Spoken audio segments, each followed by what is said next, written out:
Bonjour Monsieur Alliot. Bonjour. Les choses bougent.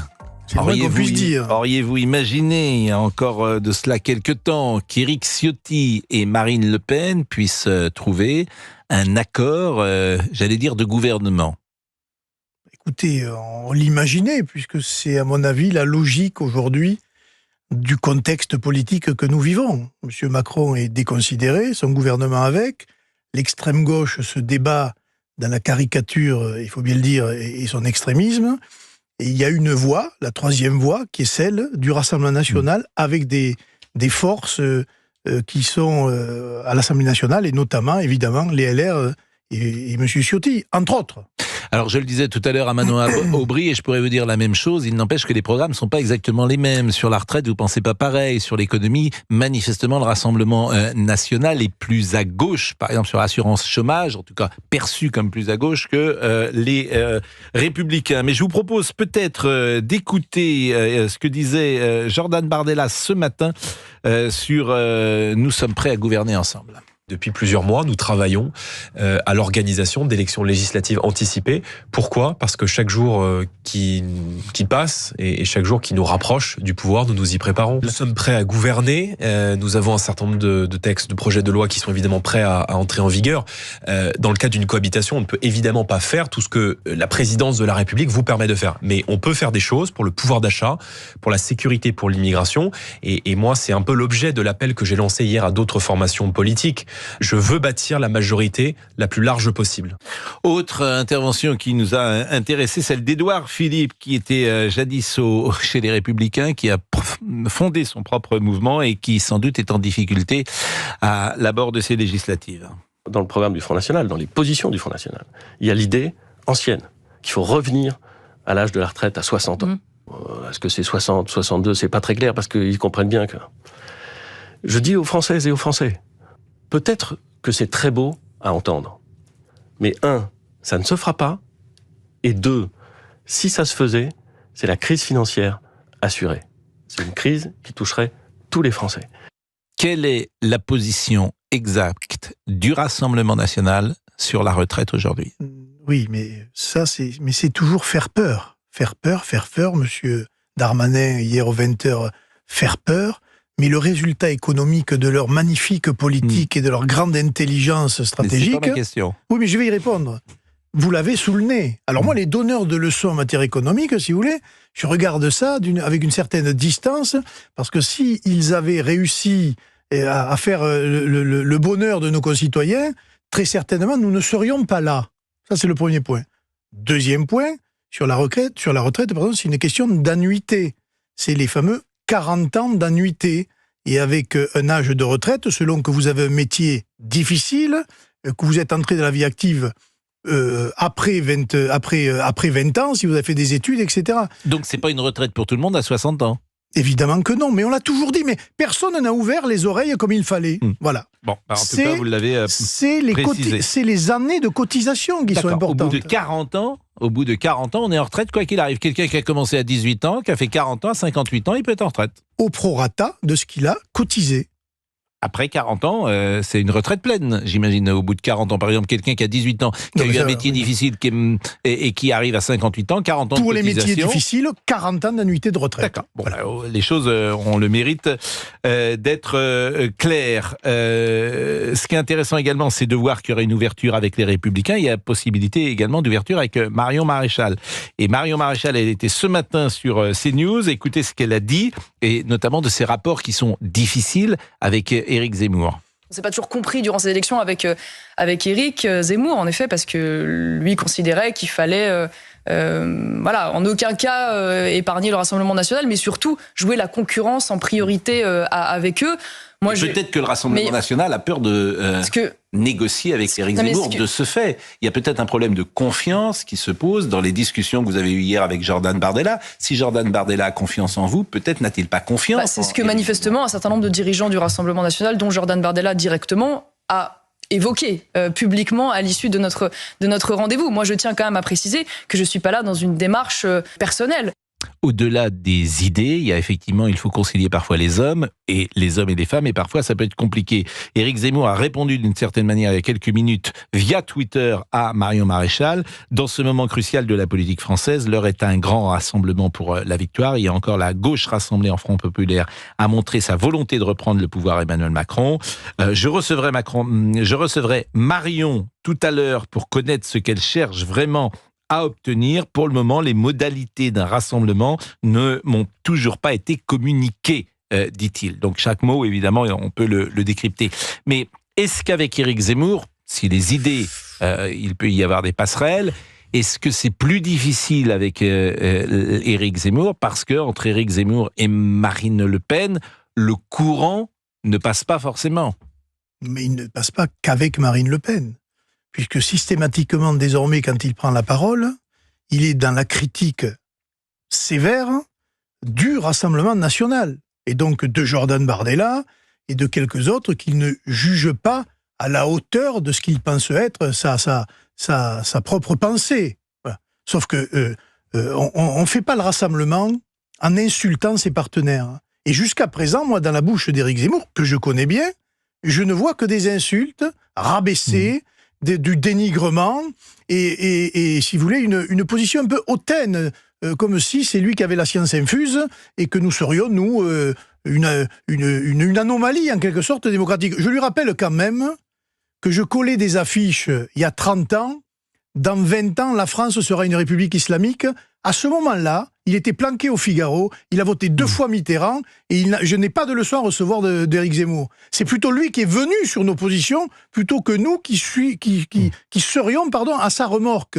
Et ça, il n'a toujours pas compris. Alors je pense que dans ce schéma-là, Marion est beaucoup plus, tolérante, et beaucoup plus modérée, même si elle a quitté le Rassemblement national et elle a rejoint Éric Zemmour dans une période, on ne peut pas dire très, très glorieuse, puisqu'elle avait dit « je me rangerai derrière le candidat le mieux placé ». Et au moment où la candidate la mieux placée, c'était Marine Le Pen, elle est partie chez Éric Zemmour.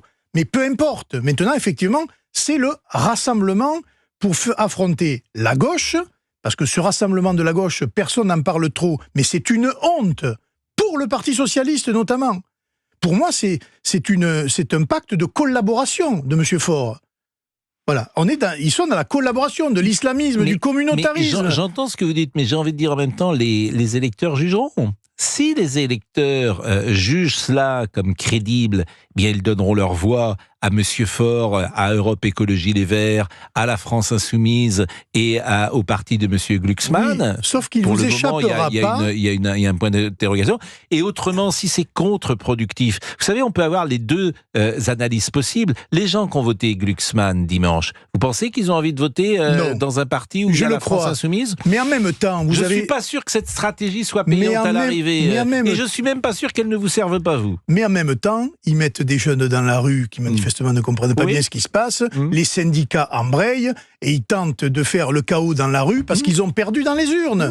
C'est ça qui devient vraiment inadmissible dans ce système politique, dans notre République aujourd'hui. Et ça, c'est la gauche et on le sait. Donc face à ce front populaire, il faut un bloc national. Et dans ce bloc national, eh bien, on peut trouver tous les partenaires qui partagent notre point de vue sur un certain nombre de réformes que nous dévoilerons dans les jours qui arrivent. Éric Ciotti sera l'invité de Marie-Sophie Lacaro à 13h. S'il vient, à mon avis, c'est pour dire quelque chose.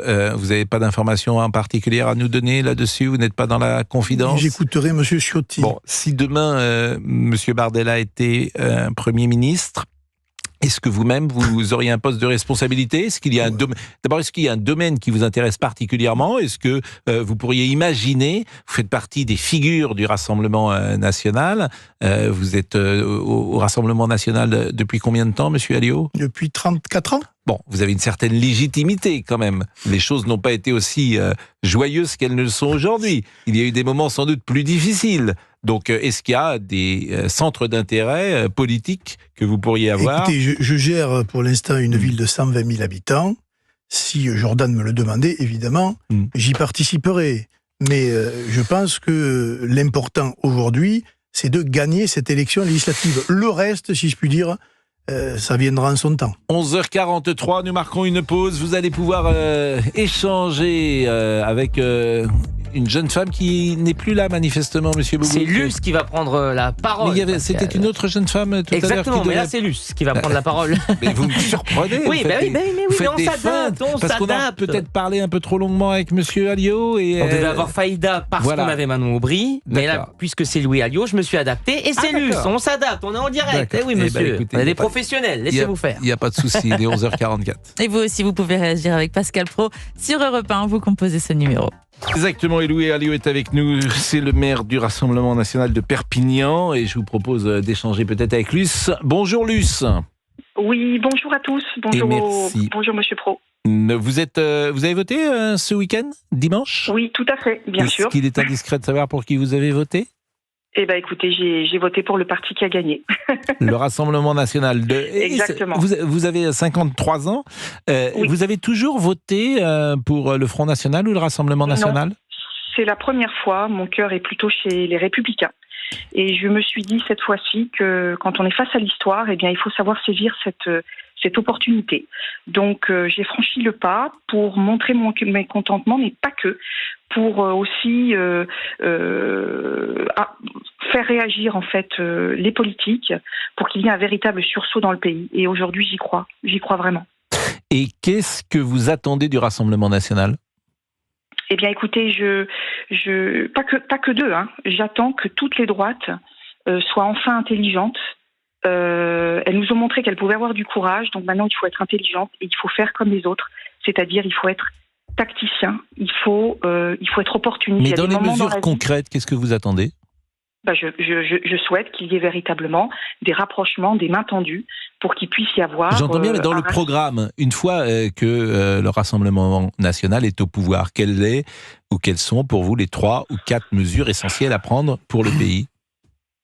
Alors, c'est uniquement mon sentiment, il n'engage que moi. J'ai vraiment l'impression que aujourd'hui, il y a quand même 2 thématiques fortes qui tiennent à cœur des Français. C'est essentiellement tout ce qui est lié à l'immigration, à la sécurité, à l'identité. Et je pense que aujourd'hui, une citoyenne comme moi, en tous les cas, attend qu'il y ait de ce point de vue-là des décisions très fortes. L'économie, bien sûr, c'est très important. De toute façon, l'économie est par terre. Donc, ces politiques qui nous disaient que la crise de la France allait se régler par des mesures économiques ont prouvé qu'il n'en était rien et que même sur l'économie, leurs résultats sont piètres, vraiment. Et donc, aujourd'hui, il est question maintenant de reprendre notre destin en main et de commencer en fait par des mesures fortes, des mesures qui soient de nature à enthousiasmer les Français et à leur redonner espoir. Monsieur Alliot, c'est assez intéressant parce que j'ai l'impression que Luce, au fond, illustre beaucoup d'électeurs, de vos électeurs aujourd'hui, qui étaient à droite et puis qui vous ont rejoint peu à peu parce que vous êtes devenu la force de droite la plus importante. Monsieur Alliot. Oui, bonjour, chère madame. Bonjour, monsieur. Je partage évidemment ce qu'elle vient de dire et j'allais vous dire, je l'ai fait par exemple à Perpignan, j'ai créé ma liste avec des gens de droite qui ont bien voulu venir sur ma liste parce qu'il y a une notion de courage politique. C'est pas le refus de ne pas s'allier, c'est de tendre des mains à des gens qui vous disent non, on n'en veut pas, c'est pas pareil. Et quand vous écoutez les discours par exemple de M. Ciotti dont on pense que peut-être il y répondra favorablement ou d'autres personnalités, et quand vous écoutez, par exemple j'ai écouté hier M. Copé, vous demandez à quelle droite vous parlez. Parce que M. Copé, il vous traite de tous les noms d'oiseaux, et M. Ciotti et quelques autres vous respectent et dialoguent avec vous. Donc, si vous voulez, moi, je suis d'accord avec ce que vous dites. Encore faut-il qu'en face de nous, il y ait des gens qui répondent favorablement. Et donc, quand ils répondent favorablement, il n'y a aucune raison de les rejeter. Et sur les 2 points que vous avez, immigration, sécurité et ordre, ça, je suis même aux avant-postes, puisque je peux vous dire qu'à Perpignan, je mène une lutte contre la drogue qui est de tous les jours, et c'est dramatique pour notre pays ce qui est en train de se passer. Mais vous avez aussi l'économie, le pouvoir d'achat, et des millions de Français qui aujourd'hui ont de la peine à boucler les fins de mois et qui attendent de nous des mesures fortes. Alors j'entends bien, mais alors justement ces mesures fortes, j'ai vu... Mais la TVA, on peut faire des choses immédiatement. Voilà, la baisse de la TVA. Bon, mais par exemple le gaz qui augmente de 11%... ils augmentent, on peut faire que ça n'augmente pas. Bon, cette augmentation, effectivement, peut être arrêtée. Hausse d'impôts, visiblement, et qui pourrait être... Non, ça, je ne peux pas vous répondre, ils sont en train de... c'est important quand même mais je veux dire, on peut tout de suite... quelques éléments sur le programme. On peut tout de suite... L'Espagne, par exemple, est sortie du fameux contrat européen de l'énergie. Pourquoi l'Espagne peut le faire et pourquoi nous non? C'est très compliqué, je n'arrive jamais à comprendre si c'est bien ou pas. Mais j'arrive même pas à comprendre si c'est une bonne solution ou pas pour la France de sortir du marché de l'électricité. Et je n'arrive pas à comprendre si c'est bien pour nous, pourquoi on ne le fait pas. Mais parce que Bruno Le Maire, il n'est pas idiot. Parce qu'on est tenu par des accords européens, notamment avec l'Allemagne. Mais l'Espagne l'a fait. La France produit, grâce à son nucléaire, une énergie à 42 €. Et on la revend aux autres à plus de 100 €. C'est quand même extraordinaire. Donc revenons au prix que nous coûte la véritable électricité, le prix de l'énergie, et appliquons-le aux factures, notamment de nos entreprises et de nos familles. Enfin, c'est absolument incroyable ce qui se passe. Ensuite, sur ce que disait la dame, et j'en termine, vous avez des pays aujourd'hui qui sont en coalition. Madame Meloni en Italie, elle dirige avec tout le monde, ça se passe bien, c'est pas la révolution. En fait, il n'y a que la France qui ne fait pas l'union des droites. En Espagne, vous avez des régions entières qui sont gouvernées par le PP et notre Vox. Notre histoire est particulière. Ah non. Elle est toujours particulière, mais on se plante à chaque coup, si vous voulez. Donc, notre histoire est particulière et le mouvement du Rassemblement national est particulier, puisque la droite gaulliste qui a gouverné ce pays pendant de nombreuses années, il se trouve que le Front National était un adversaire de cette droite gaulliste. Pas toujours, monsieur Pro. En 83, le premier accord, il est entre le RPR et Jean-Pierre Stirbois. Vous connaissez l'histoire de ce pays. Vous savez que sur l'Algérie française, par exemple... oui, d'accord. C'est l'histoire. Et que forcément, elle a marqué les esprits. Et je ne remonte pas jusqu'à Vichy, bien évidemment. Mais c'est une histoire particulière que celle de la France. C'est pas l'histoire de l'Italie, c'est pas l'histoire de l'Espagne. Mais c'est encore... Non, mais alors là, je suis d'accord. Mais j'entends ce que vous dites, moi. J'entends ce que vous dites. Je pense qu'aujourd'hui, le Rassemblement national n'a plus rien à voir avec cette histoire. Elle est parfois instrumentalisée, on le sait bien, par vos adversaires. Non, mais nous ne sommes pas, les héritiers... Écoutez, pour la première fois, nous ne sommes pas, les héritiers de Vichy, contrairement à ce que tout le monde dit, en tout cas à gauche. Mitterrand est un héritier de Vichy. Nous, non. En Italie, la droite qui est au pouvoir aujourd'hui, ils sont les héritiers, qu'on le veuille ou non, du fascisme italien. En Espagne, le Parti populaire, c'est un ancien ministre de Franco qui l'a créé. Et là-bas, les choses se passent, en fonction de ce que veulent les électeurs. Il n'y a qu'en France que la gauche a le magistère de la morale, alors qu'elle s'est compromis dans toutes les guerres et qu'elle a systématiquement joué contre la France. Voilà. Ce que vous dites raconte l'histoire de France, effectivement, une partie de l'histoire de France, bien évidemment, mais ça fait partie de la particularité française. Et pour la première fois, moi qui suis cette histoire-là de politique depuis de nombreuses années, pour la première fois, c'est une barrière qui pourrait tomber.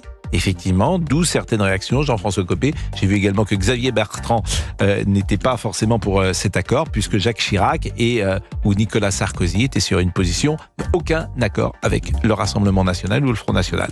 Il est 11h58. Monsieur Alliot reste-t-il encore avec nous? Oui, exactement. Quelques minutes. Quelques minutes. Il est 11h58. À tout de suite. Je suis toujours surpris lorsque j'entends des gens de droite parler d'infamie à l'idée de travailler avec le Rassemblement national. Pourquoi je suis surpris? Parce que leurs électeurs ne sont pas du tout sur cette ligne-là.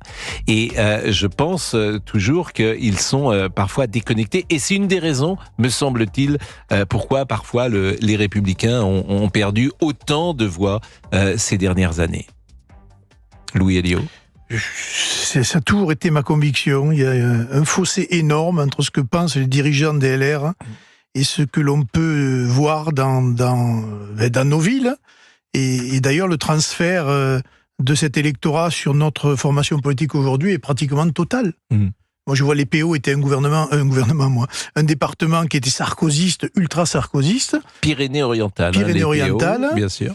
Eh bien, aujourd'hui, les LR font 4,2% et on fait 43%. Voilà. Et c'est vrai que le Rassemblement national, puisque la nature a horreur du vide, a tout simplement pris parfois des thématiques et des sujets qui étaient ceux du RPR dans les années 80. C'est-à-dire que la droite qui arrive en 1986 au pouvoir, qui est emmenée par Jacques Chirac, elle est très à droite, avec des gens comme Pasqua, Pandro, très libérale également, avec Jacques Chirac.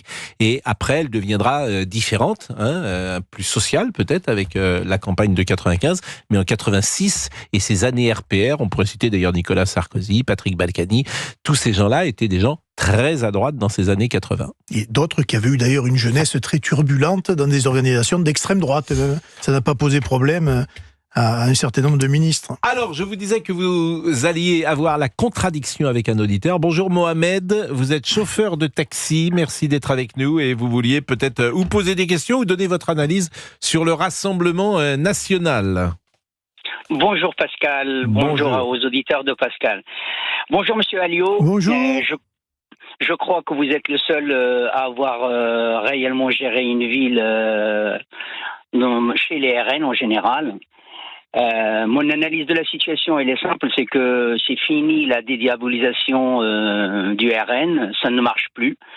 Pendant longtemps, les divers partis, et notamment les macronistes, ont surfé sur la vague de faire peur aux Français en leur disant ou c'est nous ou c'est le chaos. On s'est rendu compte que le chaos, c'est les macronistes avec la dette à plus de 3 000 milliards d'euros. Donc, le RN, est-ce qu'il va faire quelque chose? Moi, je ne fais pas confiance pour la simple raison que même l'augmentation du SMIC, le RN a voté contre. La politique du RN est la même que celle du Macron en ce qui concerne l'Europe, parce que les lignes, ils sont très très proches. Il faut vraiment être un fin limier analyse de la politique pour se rendre compte de la différence. Il n'y en a aucune. Maintenant, les alliances avec le LR, de toute façon, le LR, il est mort. Et il va essayer aussi de... Je crois que vous avez... Mais vous votez pour qui alors, Mohamed ? Moi, de toute façon, là, l'Europe, j'ai voté. Comme d'habitude, moi je suis un socialo, donc. Mais par contre, pour les élections législatives, là j'attends un vrai programme. Je vais pas jouer au parti, mais au programme. Celui qui va rétablir la retraite à 60 ans, celui qui va s'occuper de notre santé, celui qui va annuler la loi qui est en cours pour qu'on s'appelle l'assurance chômage. Chômage. Non, mais de toute façon, elle est de fait annulée puisqu'il n'y a plus d'Assemblée nationale. Ouais, mais j'ai peur qu'ils reprennent ce qui a été commencé. Non, visiblement, si c'était le Rassemblement national, il n'est pas sur cette ligne-là. Je suis pas sûr d'ailleurs que ce soit une bonne chose, pour tout vous dire. Je pense que c'était pas mal l'idée qu'avait Monsieur Attal sur l'assurance chômage et de changer un peu les dispositions, mais ça, ce n'est qu'un avis personnel. Mohamed, je vous laisse continuer. Oui. Donc, celui qui revient sur l'assurance, celui qui rétablit l'ISF. Parce que moi je suis pour qu'on rétablisse l'ISF parce qu'on a fait des trop gros cadeaux à la grosse fortune et surtout je vais veiller à ce que qu'on rétablisse quand même une souveraineté nationale, parce que plus on avance dans le temps, par exemple pour prendre les agriculteurs, on signe en fait vous allez voter Rassemblement national, faites attention hein. Non, pas du tout. Je vais vous savez, en fait, le problème... c'est le programme, je pense que c'est un programme dans lequel, j'imagine, Monsieur Alliot, vous pouvez reconnaître ce que dit Mohamed. Oui, non, mais j'écoute depuis tout à l'heure et je crois que vous êtes socialiste parce que, peut-être par tradition familiale, mais que vous devriez vous... Non, par conviction. Vous devriez vous interroger sur ce qu'ont fait les socialistes quand ils étaient au pouvoir, et on ne peut pas dire quand même que ça ait servi les intérêts, notamment... des classes populaires. La preuve, c'est qu'aujourd'hui, les ouvriers, les employés, les artisans, les commerçants votent massivement pour nous. Il y a des raisons à cela, et je pense que c'est précisément parce que les socialistes n'ont pas défendu les classes populaires. Ou alors, je veux dire, il y a aussi une nouvelle mode, c'est de dire on a tout essayé. De toute façon, blanc bonnet blond, la gauche et la droite ont tout. Non mais ça, ce que vous dites, c'est vrai aussi. C'est vrai que le Rassemblement national bénéficie, c'est vrai, Monsieur Alliot, d'un crédit, puisque vous n'avez jamais été au pouvoir. Mais là aussi, c'est une question qu'on peut vous poser. L'appareil d'État, ce n'est pas simple. Les gens, par exemple, prenons la cérémonie d'ouverture des Jeux Olympiques, il pourrait y avoir un ministre de l'Intérieur qui soit en place depuis moins d'un mois. Oui. Convenez que... Non, mais les Jeux Olympiques, j'allais vous dire, dans toute la gravité de la situation, c'est géré. Il y a un comité d'organisation. Il y a une cérémonie d'ouverture à gérer quand même. Vous avez l'administration de la police, la gendarmerie, des armées qui ont déjà l'application du plan. Il est là. C'est pas parce que vous arrivez ministre de l'Intérieur demain que vous allez dire j'arrive, on change tout. C'est le cas. J'ai une question, Monsieur Alliot. Voilà. J'ai une question simple. Monsieur Alliot, pour votre groupe RN, qu'est-ce que vous allez faire pour tout ce qui se passe actuellement en Europe, c'est-à-dire la guerre en Ukraine? Est-ce que vous allez continuer à voter pour armer l'Ukraine et continuer à mettre de l'huile sur le feu? Et qu'est-ce que vous allez faire pour les massacres qui se passent, les génocides que la CPI, la Cour pénale internationale, a qualifié de génocide pour Gaza? Allez-vous arrêter ces guerres-là et faire en sorte que la paix s'installe dans le monde? Parce qu'on est au commun. Il y a quelque chose que je voudrais juste souligner. Vous savez, on a l'impression qu'on est en train tous les ingrédients de la Deuxième Guerre mondiale sont en train de se produire là. Et si on continue sur la lancée qu'on est, c'est la Troisième Guerre qui va arriver. Moi, je voudrais que tous les partis, sans exception, que ce soit vous, que ce soit les filles, que ce soit la droite, qu'on s'engage juste sur la paix dans le monde. Mohamed? C'était quoi la question? Est-ce que le RN va arrêter d'aller sur le va-t-en-guerre de Macron et essayer de trouver une solution pour la paix en Ukraine notamment et en Palestine, ou alors ce sera la même politique? Non, je pense effectivement que nous sommes favorables à la paix, à la diplomatie, aux discussions sur la paix, notamment en Ukraine. L'Ukraine a évidemment le droit de se défendre, mais je trouve effectivement qu'on a mis beaucoup d'huile sur le feu. Et en ce qui concerne le conflit israélo-palestinien, et la guerre peut s'arrêter du jour au lendemain, le jour où le Hamas rend les otages à Israël. Et donc, diplomatiquement, il faut tout faire pour que les otages soient rendus à leur famille. C'est aussi simple que ça, et c'est malheureusement tragique. Merci beaucoup Mohamed, c'était un plaisir d'être avec vous. Vous nous appelez de temps en temps, j'ai reconnu votre voix. Merci à monsieur Alliot. Je ne sais pas si je dois vous souhaiter bonne chance ou pas, parce que si vous gagnez ces élections, j'ai envie de vous dire bon courage. Bon courage vraiment, parce que pour faire bouger les choses dans ce pays, avec les réticences qui existeront, parce qu'il y a des gens qui, c'est comme ça en France, n'accepteront pas que vous ayez le pouvoir. Les intellectuels parfois dans les facultés, les jeunes gens, etc. Ce qu'on appelle effectivement la bordélisation du pays, notamment par la France insoumise, ça existe. On l'a vu dès hier soir. Ça n'est pas simple que de faire bouger les choses. Donc, bonne chance à vous. Après 68, je crois que le général de Gaulle a bénéficié d'un appui de la population, celle qui souhaite que l'avenir soit serein et l'avenir... j'allais dire, soit radieux. Donc je pense qu'en France aujourd'hui, il y a une énorme majorité de Français qui veulent tout simplement sans doute, mais les le retour à l'ordre. Voilà. Sans doute, les minorités actives sont-elles plus efficaces ou plus puissantes qu'elles n'étaient encore avant. Merci en tout cas, monsieur Alliot.